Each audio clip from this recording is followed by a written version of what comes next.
What's going on YouTube? Mike here with iHeart Knives, and in this video we're going to be taking apart the Hogue Ritter RSK Mark II, which is basically Doug Ritter's version of a Griptilian, more or less.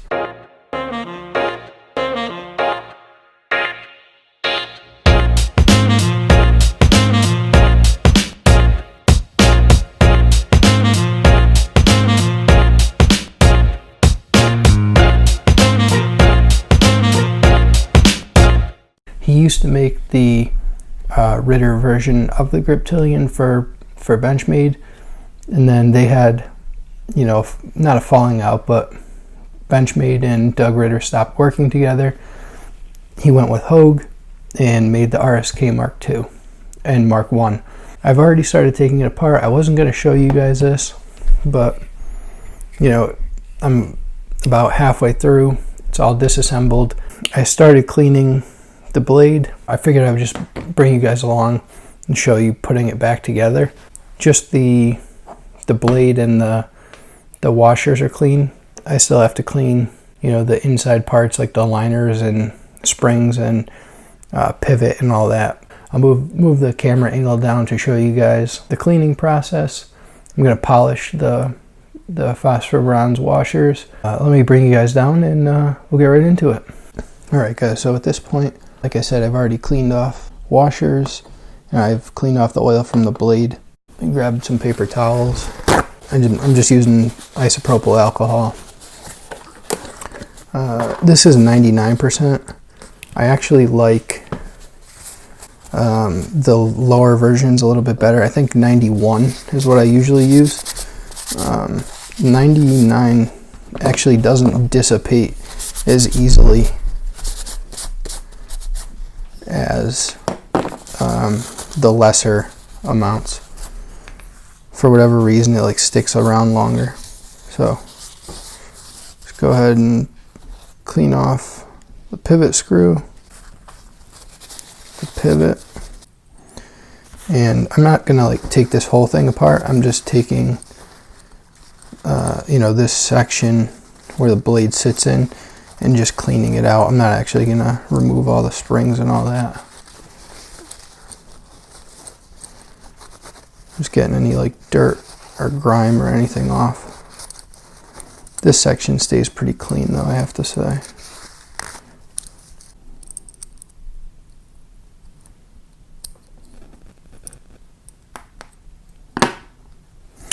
Alright, that's just gonna stay like that. And I'm actually gonna polish the washers, so let me go grab what I need for that. Alright, and just throw these on the Shapton Glass 4000 quick.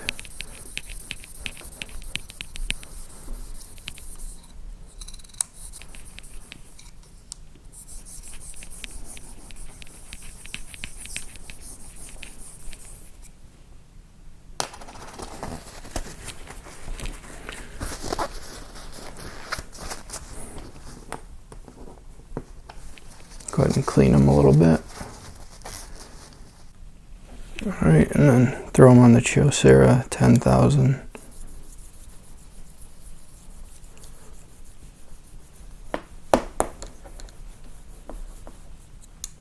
And I'm just doing this because that's what I have like on hand right now. But normally I'd actually use lapping film in my strops, but all that stuff is upstairs right now, so I figured I would just do it because I have the stones down here. So I would just do it quick. And then this is the 16,000 grit Shapton Glass.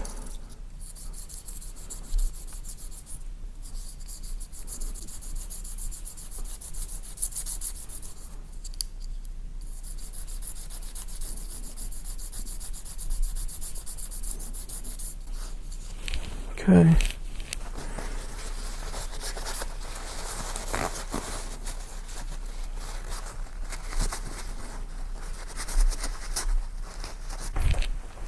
So I actually do have my 2 micron CDN strap here, even though I went up to 1 micron on the glass stone.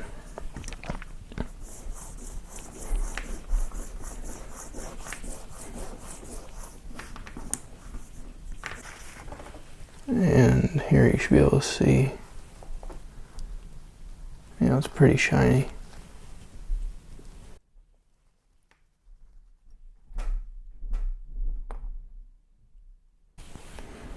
Yeah, so that's pretty reflective.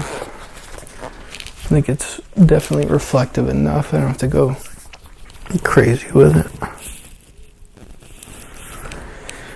All right, and let's start putting this thing back together. And I think I'm actually going to use KPL for this one. I've been experimenting with KPL for a little while, but haven't used it a ton.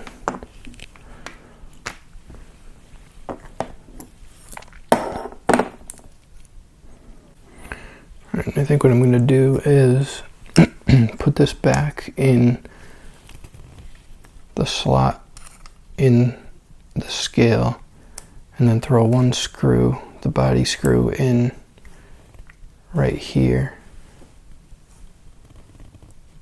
and that should hold it in place. Just gonna get the old Loctite off.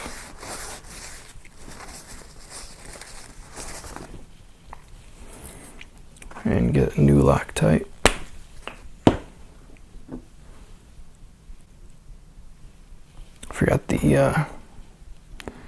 Forgot the spacer.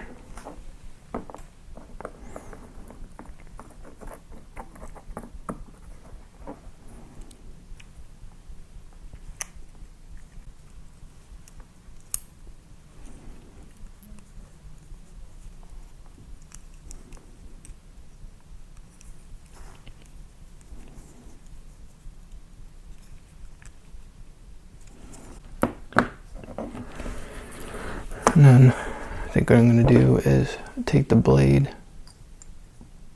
put some KPL inside the pivot, and then where these washers go,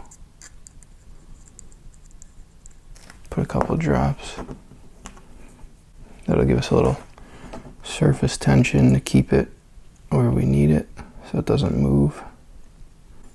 And put another couple drops on the outer piece. It's probably a little overkill, but whatever.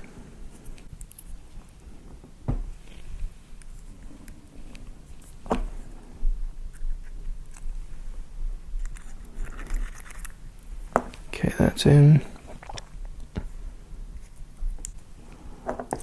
I'm gonna attempt to get this on.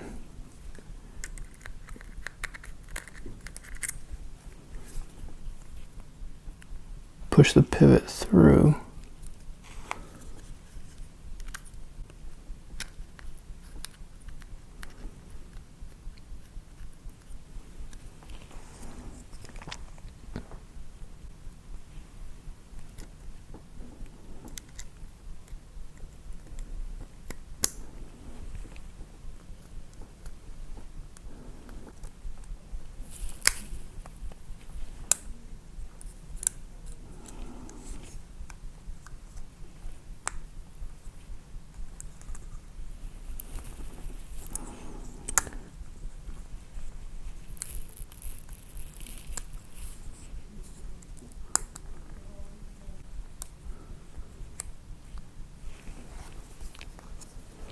It's not seated all the way in, but it's about 90% in.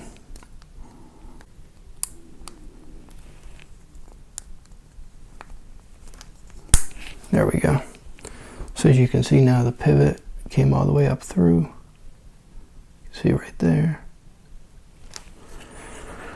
Put that aside for 1 sec. Okay, so at this point, I think what I'm gonna do is I'm gonna throw a little bit of KPL on this bar just a touch where it's gonna lock up with the tang. And I'm gonna go ahead and clean off the rest of these screws. And we'll start putting body screws and spacers in and get the other scale on.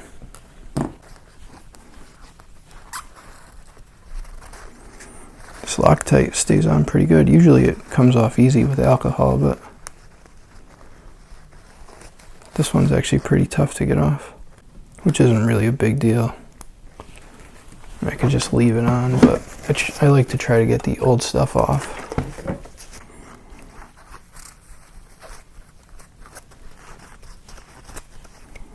Now I was talking to BMC Gear on Instagram, and we were talking about the Hogue Ritter RSK in M390, and he got a 20 CV version, and we were talking about like the HRC and how the Hogue claims it's a 61 to 62 HRC, and Gerald said that his was an HRC of 60, I believe.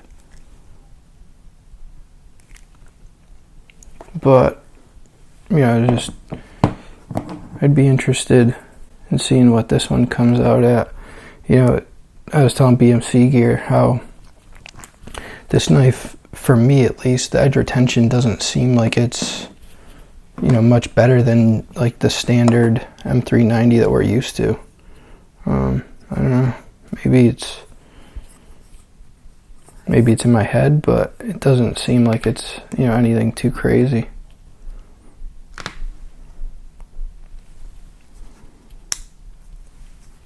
Alright, so actually, you know what, I think I might drop the pivot in real quick and then finish up the body screws.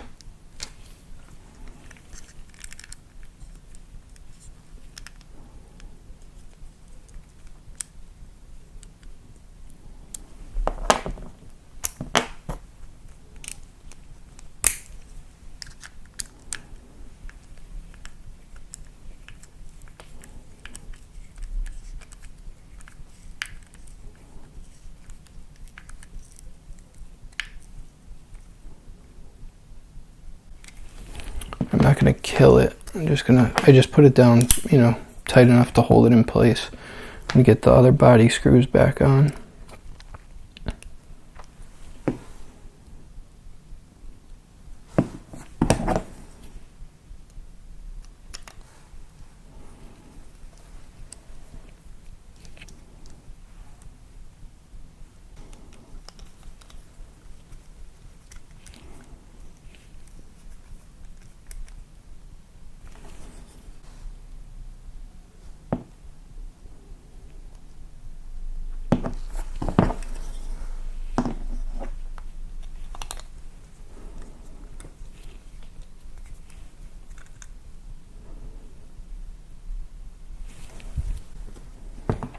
This is the last one.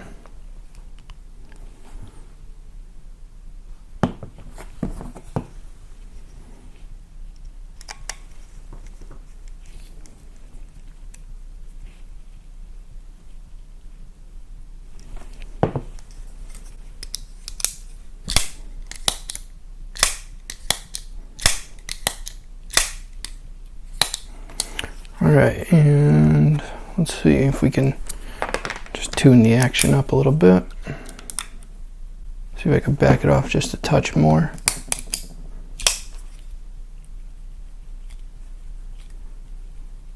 Just a little bit of play.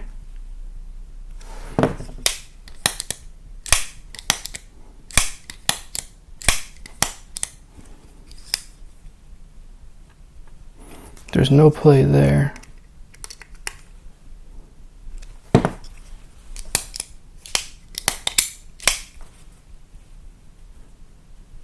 That's the sweet spot.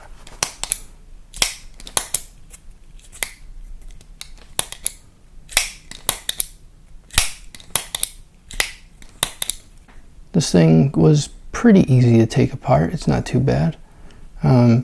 The able lock, you know, those Omega springs can be a little bit tricky, but you know, as long as you're careful, take your time, I think, you know, it's all good.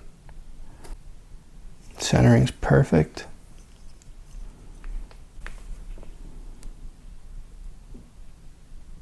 If you guys want to see a takedown video, I can do like a quick takedown of this guy, but it's easy enough to find on YouTube. I'm sure somebody's already taken this knife apart, and if not, you can just watch a Griptilian takedown and it's literally the same thing. The only difference, I think, is this has a few more screws because you have the standoffs. The regular Griptilian, you know, you have screws, but not quite. I don't think there's as many. There's 1, 2, 3, 4, 5, 6 with the pivot. This has 9 total with the Ritter. RSK Mark II. This is a nice little knife. Not little, but nice medium-sized knife. I'm a big fan of the blade shape. You know, it's ground nicely. It's not really that thin of a grind, but it's useful. There's really nothing bad about it. The stone wash is great. I think when I took this apart and cleaned it, I improved the lockup a little bit on this too. I mean, it's way smoother now. Yeah, I think those washers were a big piece of that puzzle. I want to just give my usual thanks to Patty from Patty's Potato Peelers, Super Steel Steve, Outpost 76, Gerald, Kenny from In the Pocket. Channels to go look for. Obviously, all those. Most of you guys have come from those channels, so you probably already know the channels that I talk about all the time. But them, and then Tom Hosang Outdoors, Banner 24/7. Obviously, like Big Brown Bear is awesome, especially for the guys who like my sharpening videos. You'll definitely like Big Brown Bear's sharpening videos. Jeff Jewell, he's got awesome stuff. Caleb McCullough, he's got good stuff. He's got like razor stuff too. There's so many channels, it gets hard to remember. I should write them all down, but yeah, I mean, I guess that's pretty much it. If you liked the video, please remember to give it a thumbs up. Subscribe if you haven't yet. Hit the bell notification so you know when I release more videos. I'm in the midst of, I'll give you guys like a little sneak peek. I am in the midst of doing my last sharpening on the Hap 40 Kyoto. I'm going to be going on to my 3rd sharpening of this guy. So right now it's got a really nice edge on it, but I'm going to be doing another edge on it. I want to make sure I have 3 sharpenings, but I'm going to be getting the testing done with that. We're gonna do some cardboard tests to see how long it'll last. Yeah, that's pretty much it. All right, guys. Thanks for coming along for this one. Hope you enjoyed it, and I'll see you guys on the next one. Later.